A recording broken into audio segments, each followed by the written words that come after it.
When you have been emotionally entangled with someone who uses manipulation, control, blame, intimidation, or constant emotional pressure to keep you small, the process of pulling away can feel both empowering and frightening.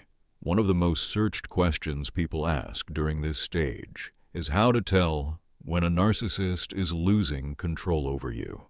The word narcissist is often used casually online, but in real life, the situation is usually more complex. You may be dealing with someone who has strong narcissistic traits, someone who behaves in controlling or emotionally abusive ways, or someone who simply refuses to respect your boundaries. Either way, the signs often become clearer when you begin to change. The moment you stop reacting the way they expect, stop chasing their approval, stop accepting blame for everything, and stop making their emotions your responsibility, the dynamic begins to shift. A narcissistic or highly controlling person often depends on a predictable pattern. They may provoke you, confuse you, flatter you, criticize you, withdraw affection, return with promises, and then repeat the cycle. This pattern works best when you are emotionally invested in proving your worth, explaining yourself, defending your character, or trying to restore the relationship to what it seemed to be in the beginning. When you start seeing the pattern clearly, their influence weakens. They may sense that something has changed before you even say it out loud. You may answer less quickly, stay calmer during arguments, stop giving long explanations, or make decisions without waiting for their approval. These small changes can feel enormous to someone who is used to having power over your emotions. One of the biggest signs a narcissist is losing control over you is that they suddenly intensify their behavior. This can show up as more messages, more accusations, more dramatic conversations, more guilt trips, or more attempts to pull you back into the old routine. They may accuse you of being cold, selfish, cruel, disrespectful, ungrateful, or different now. In many cases, you are different now, but not in the way they claim. You are becoming less available for manipulation. You are no longer automatically accepting their version of reality. You are beginning to recognize that love should not require you to abandon yourself. When they feel that shift, they may push harder because the old tactics are no longer working as easily. Another clear sign is that they begin to lose emotional access to you. In the past, they may have been able to ruin your whole day with one comment, one silent treatment, one accusation, or one unpredictable mood swing. Their approval may have felt like oxygen, while their disapproval felt like danger. But as you heal, you may notice that their words no longer land with the same force. You may still feel discomfort, sadness, anger, or anxiety, but you do not collapse the way you once did. You may pause before responding. You may remind yourself, this is manipulation, or I do not have to fix this, or their reaction is not proof that I did something wrong. That inner separation is powerful. It means they no longer control the emotional weather inside you. A person with narcissistic traits may respond to this loss of access by trying to provoke stronger reactions. They may bring up old wounds, insult your character, compare you to others, question your loyalty, or say something they know will hurt you. The goal is often not honest communication. The goal is to get a reaction that proves they still matter, still have power, and can still pull you into emotional chaos. When you stop reacting intensely, they may become frustrated. They might say you are emotionless, heartless, fake, or acting superior. In reality, emotional regulation is not superiority. It is self-protection. Calmness can feel threatening to someone who relies on your emotional instability to regain control. A second major sign a narcissist is losing control over you is that they start rewriting the story more aggressively. When you begin setting boundaries, they may suddenly present themselves as the victim and you as the problem. They might tell mutual friends, family members, co-workers, or online audiences that you changed, abandoned them, betrayed them, disrespected them, or treated them unfairly. This can be incredibly painful because you may know how much you tolerated in private. You may remember the times you cried, begged for basic respect, apologized just to keep the peace, or hid the truth because you did not want others to judge them.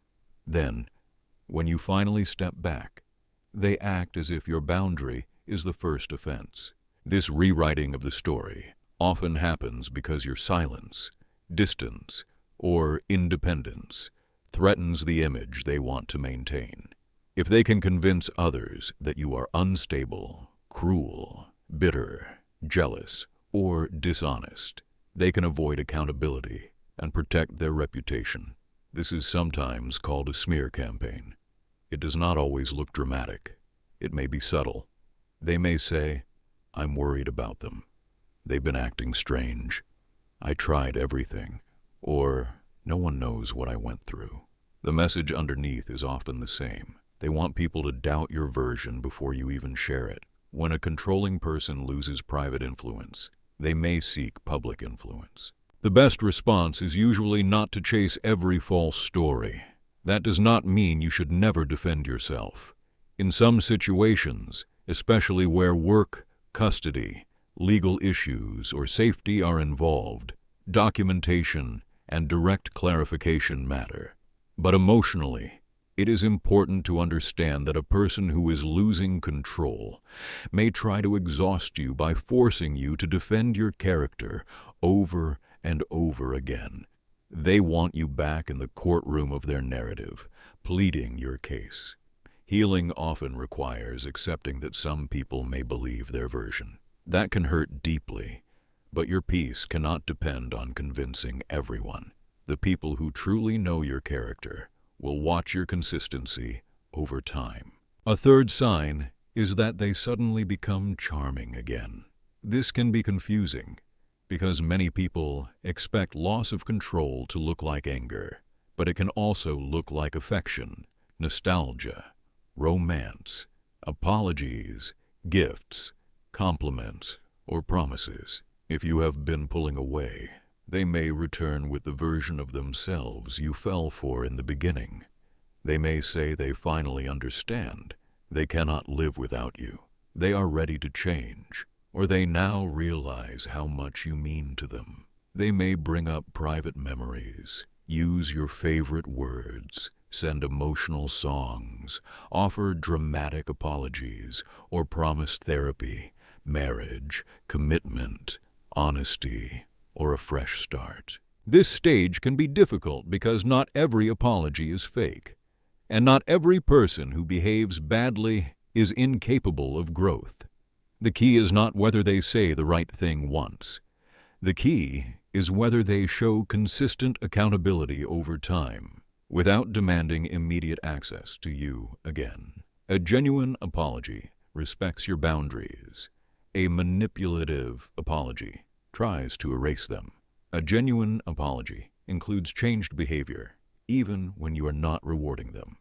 A manipulative apology often disappears as soon as you do not respond the way they hoped. If their kindness quickly turns into rage, blame, pressure, or punishment when you maintain your boundary, the charm was likely another control tactic. This return of charm is sometimes called hoovering because it is an attempt to pull you back in. The person may not want true intimacy, mutual respect, or repair. They may want relief from the discomfort of losing control. They may want reassurance that you are still available. They may want to reset the cycle. The danger is that this phase often appeals to the part of you that still hopes the good version was real and permanent. You may think, maybe they finally get it. Or maybe this time will be different. Hope is human. but hope must be paired with evidence. If the same person has repeatedly hurt you, dismissed you, blamed you, and returned only when you were leaving, their sudden tenderness should be observed carefully rather than trusted instantly. A fourth sign a narcissist is losing control over you is that they become more desperate for information about your life. They may ask mutual friends about you, monitor your social media, watch your stories, create fake accounts, check your location, ask indirect questions, or bring up details they should not know. They may become especially interested in who you spend time with, whether you are dating, whether you are happy, whether you are succeeding, or whether you are struggling. This interest is not always love. Sometimes it is surveillance. Information gives them openings. If they know you are lonely, they may return with comfort. If they know you are happy, they may try to disrupt it. If they know you are dating someone new, they may attempt jealousy, comparison, or sabotage. When someone is used to being the center of your emotional life, your privacy can feel like rebellion to them. They may act offended that you no longer share every detail. They may say, "Why are you hiding things?" Or, "You never used to be like this." But privacy is not deception. You are allowed to have parts of your life that are not open for inspection. You are allowed to protect your plans, relationships, healing process, finances, routines, and emotional state. A healthy person may feel disappointed if you become distant, but they will not treat your privacy like a crime. A controlling person often believes access is owed to them, even after they have misused it. One of the most powerful things you can do during this stage is reduce the amount of personal information available to them. This does not have to be dramatic. You can adjust privacy settings, stop posting emotional updates, avoid giving mutual contacts unnecessary details, and keep your responses brief. You do not need to announce every boundary. In fact, quiet boundaries are often more effective. When someone is looking for openings, less information means fewer opportunities for manipulation. This is especially important if the relationship has involved stalking, threats, harassment, or intimidation. In those cases, safety planning and support from trusted people or professionals may be necessary. A fifth sign is that they start testing your boundaries repeatedly. Boundaries are not just statements, they are patterns of action. When you say, "I will not discuss this if you insult me," the test comes when they insult you again. When you say, "Please do not call me at work," the test comes when they call anyway. When you say, "I need space," the test comes when they send multiple messages, contact your friends, or create an emergency that requires your attention. A narcissistic or controlling person often treats boundaries as obstacles to overcome rather than limits to respect. When they are losing control, they may test even more frequently because they want to see whether the old version of you is still available. These boundary tests can be subtle. They may send a casual message after weeks of silence. They may ask for a small favor. They may bring up a shared responsibility in a way that turns into an emotional conversation. They may apologize, then immediately ask to meet. They may claim they need closure even though every previous conversation turned into blame or confusion. They may use special dates, holidays, birthdays, family events, illness, grief, or stress to reopen contact. The message may seem harmless, but the pattern matters. If every contact becomes a doorway back into emotional control, then even small messages deserve careful attention. When you hold a boundary, you may feel guilty. That guilt does not always mean you are doing something wrong. Many people who leave controlling dynamics have been trained to associate self-protection with cruelty. You may have learned that saying no causes punishment, distance, rage, or withdrawal. You may have learned to over-explain, over-apologize, and over-function. So when you finally protect yourself, your nervous system may interpret peace as danger. This is why healing from narcissistic control is not just about understanding the other person. It is also about rebuilding trust with yourself. You are learning that discomfort is not the same as wrongdoing. Someone else's disappointment is not always your responsibility to fix. A sixth sign a narcissist is losing control over you is that they try to make you doubt your growth. They may mock your healing, your therapy, your new friendships, your confidence, your boundaries, your spirituality, your goals, or your independence. They may say you are brainwashed, influenced by others, selfish, dramatic, unstable, or pretending to be strong. They may belittle the language you use to describe your experience. If you say you need boundaries, they may accuse you of using therapy words. If you say you felt manipulated, they may laugh or say you are playing the victim. If you say you are focusing on healing, they may call it attention-seeking. This kind of response can be especially damaging because it attacks the very tools helping you become free.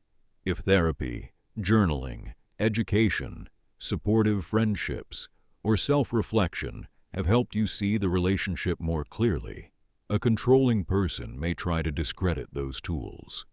They may not want you to have outside perspectives because outside perspectives weaken isolation. They may not want you to name patterns because unnamed patterns are easier to repeat. They may not want you to trust yourself because self-trust is the foundation of freedom. The more grounded you become, the less effective their confusion becomes. You might notice that their criticism increases whenever you make a healthy change. If you start exercising, they may say you are trying to impress someone. If you go back to school, they may say you think you are better than them. If you spend time with friends, they may say you are being influenced. If you stop responding immediately, they may say you are disrespectful. If you express your needs calmly, they may say you are cold. This is often because your growth shifts the power balance. A person who benefited from your insecurity may feel threatened by your confidence. They may prefer the version of you who doubted yourself, sought approval, and accepted less than you deserved. A seventh sign is that they lose the ability to keep you trapped in the cycle of explanation. In the past, you may have spent hours trying to make them understand your feelings. You may have written long messages, replayed conversations, gathered evidence, and tried to find the perfect words that would finally make them care. But over time, you may realize that the issue was never your inability to explain.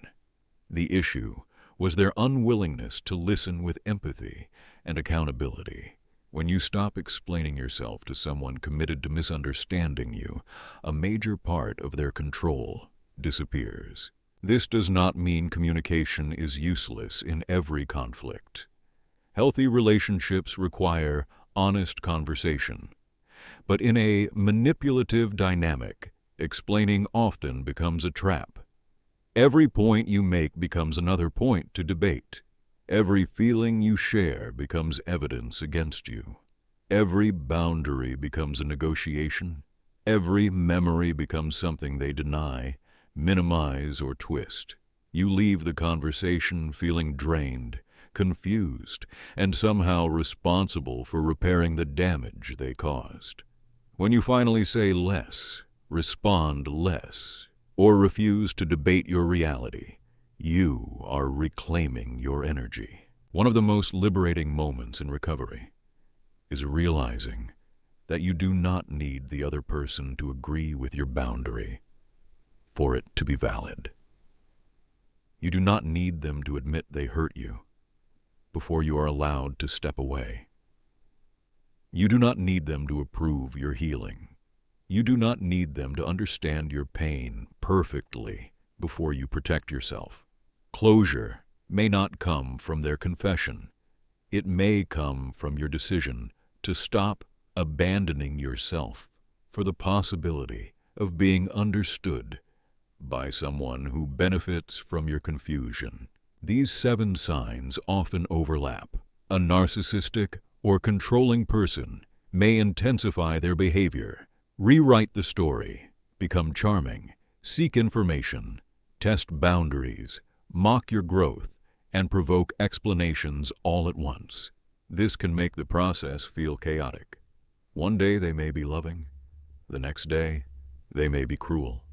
One day they may apologize, the next day they may accuse you. One day they may say they respect your space, the next day they may violate it. The inconsistency is part of what keeps many people stuck. You are not only responding to who they are now, you are responding to who they were in the beginning, who they occasionally become, and who they keep promising to be. That is why it is important to look at patterns, not isolated moments. Anyone can have a bad day. Anyone can say the wrong thing. Anyone can feel scared when a relationship changes. But a pattern of control, blame, manipulation, entitlement, emotional punishment, and refusal to respect boundaries is different from ordinary conflict. The question is not simply, do they love me? The question is, does this relationship allow me to be safe, honest, respected, and whole? A person may have feelings for you and still be harmful to your emotional health. Love without respect can become possession. Attachment without accountability can become control. When a narcissist is losing control over you, you may also notice changes in yourself. You may feel less urgent. You may no longer check your phone constantly. You may stop rehearsing arguments in your head. You may begin sleeping better, laughing more, reconnecting with friends, or remembering interests you neglected. You may feel waves of grief because freedom does not erase pain. You may miss them and still know you cannot return to the same dynamic. You may feel strong one day and vulnerable the next. This does not mean you are failing. Recovery is rarely linear. Your mind may understand the truth before your emotions fully catch up. There may also be moments when you question whether you are the problem. This is common after a relationship where blame was constantly shifted onto you. You may wonder, was I too sensitive? Did I overreact? What if they are right?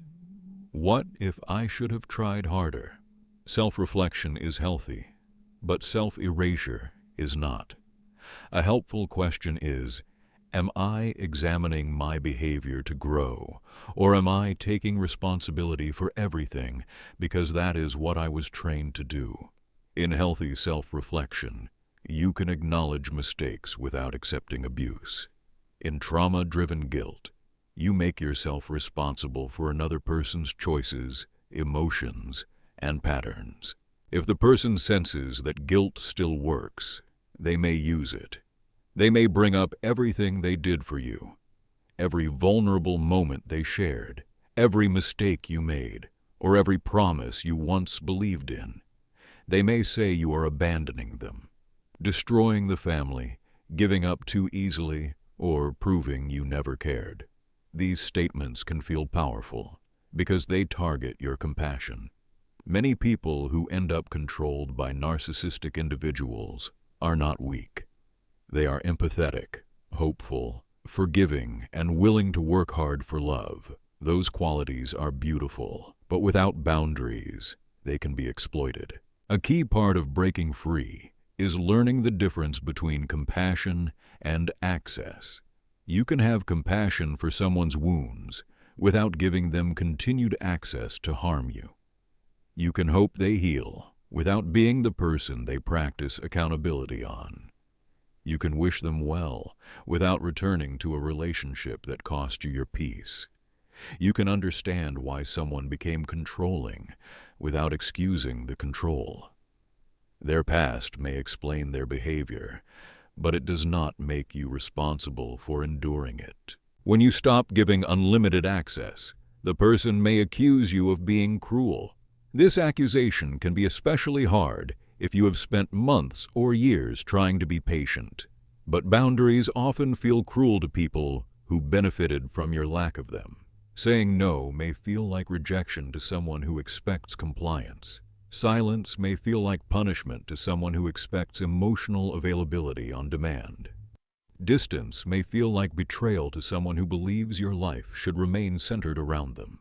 Their interpretation does not automatically define your intention. It is also common for a narcissistic or controlling person to try to replace you quickly when they feel control slipping. They may flaunt a new relationship, new friends, new attention, or a new version of themselves online.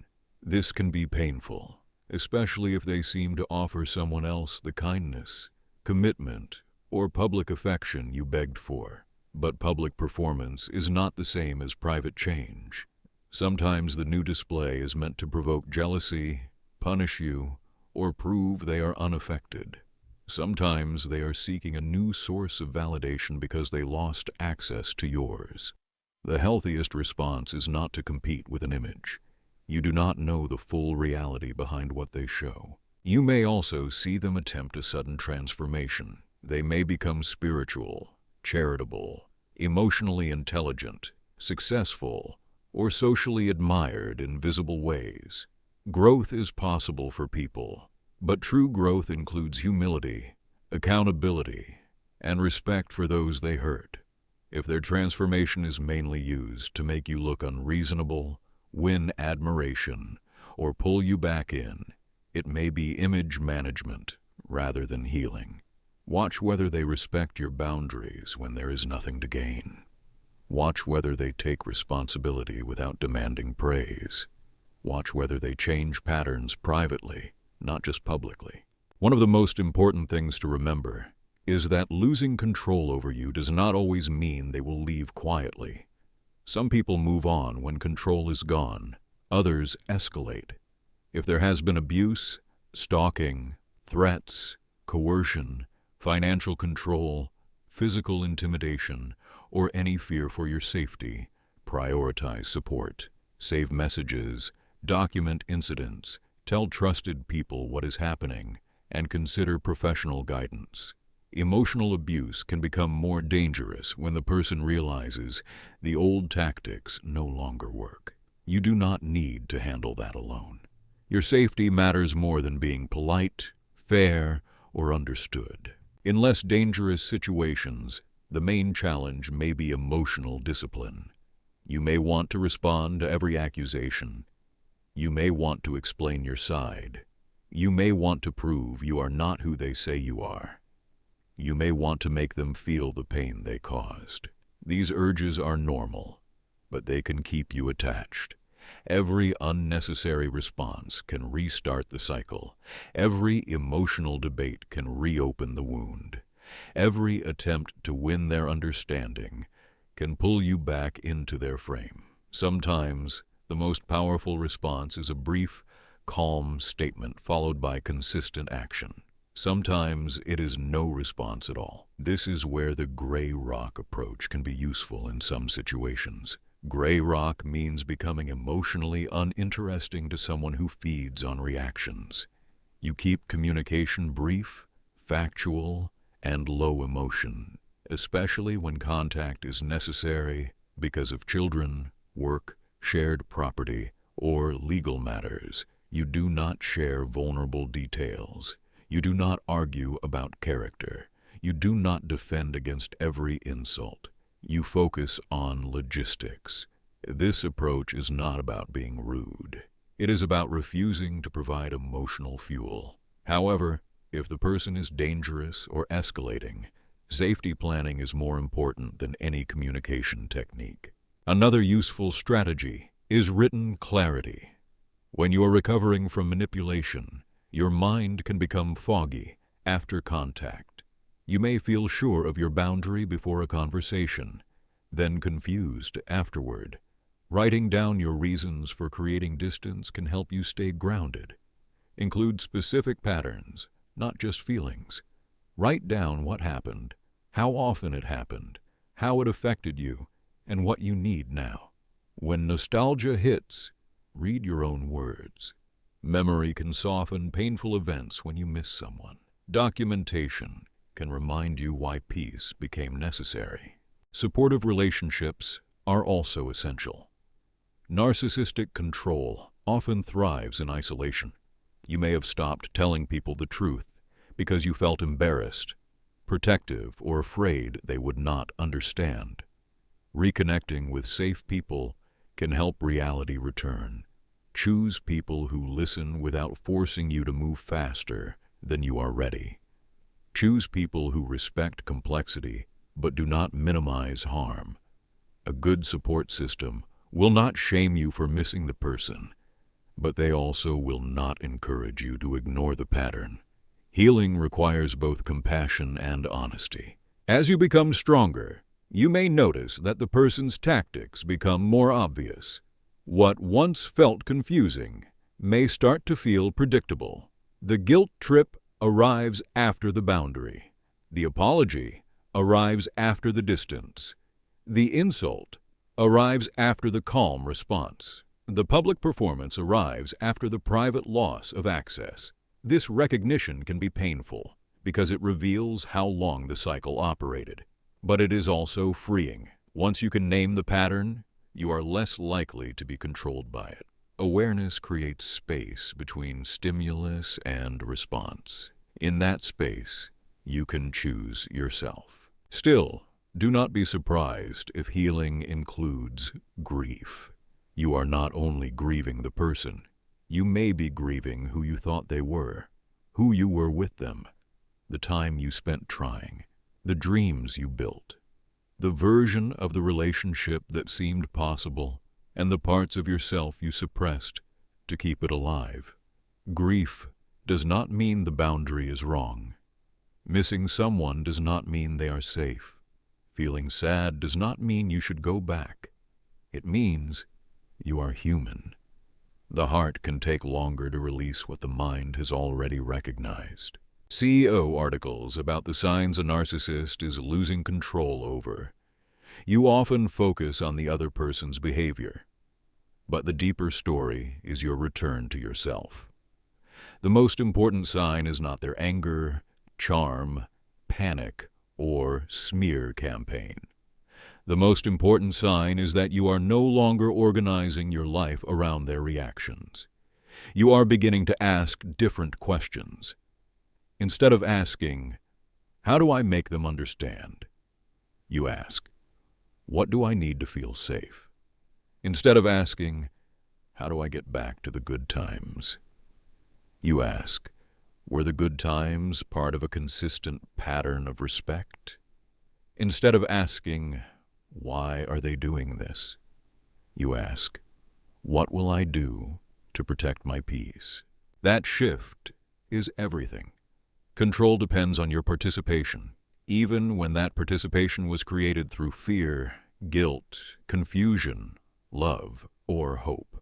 When you stop participating in the old way, the dynamic cannot remain the same. They may still try, they may still talk, they may still blame, they may still perform, but their ability to define your reality begins to fade. You start hearing their accusations without automatically absorbing them. You start noticing their charm without immediately trusting it. You start seeing their anger as information, not instruction. You start understanding that your worth was never something they had the authority to grant or remove.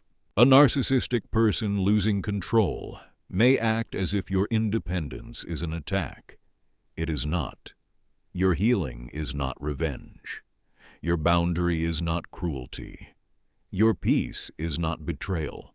You are allowed to outgrow dynamics that required you to stay confused.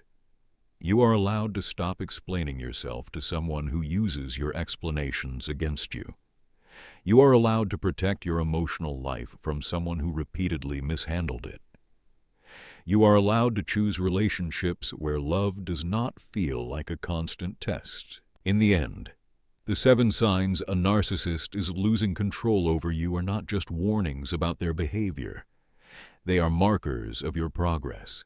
Their increased pressure may mean your boundaries are working. Their attempts to rewrite the story may mean they can no longer control the private truth. Their sudden charm may mean they sense your distance. Their search for information may mean they no longer have direct access. Their boundary testing may mean they are checking whether the old pattern still exists. Their mockery of your growth may mean your growth is visible. Their frustration when you stop explaining may mean they can no longer trap you in endless confusion. The journey out of narcissistic control is not about becoming cold, bitter, or suspicious of everyone. It is about becoming wise. It is about learning that love and control are not the same. It is about understanding that chemistry is not compatibility, intensity is not intimacy, and apology is not change unless behavior follows. It is about trusting your body when it tells you a relationship does not feel safe. It is about learning to value peace even when chaos feels familiar. Most of all, it is about coming home to yourself after spending too long trying to live inside someone else's approval. When you begin to heal, the person who once controlled you may not recognize you. They may call you difficult, distant, selfish, or changed. Let them notice. Let them be uncomfortable with the version of you who no longer accepts emotional chaos as the price of connection. Let them misunderstand the strength it took to stop chasing closure from the person who caused the wound. You do not need to convince them that you are free. You only need to keep choosing freedom in your actions, your boundaries, your relationships, and your inner life. The clearest sign that a narcissist is losing control over you is not what they do next. It is what you no longer do. You no longer abandon yourself to calm them. You no longer confuse their confidence with truth. You no longer mistake their attention for love. You no longer treat their emotions as your assignment. You no longer shrink to keep the relationship intact. You no longer hand them the power to decide whether you are worthy. And as that power returns to you, your life begins to expand beyond survival. That is where healing becomes more than escape. It becomes a new beginning,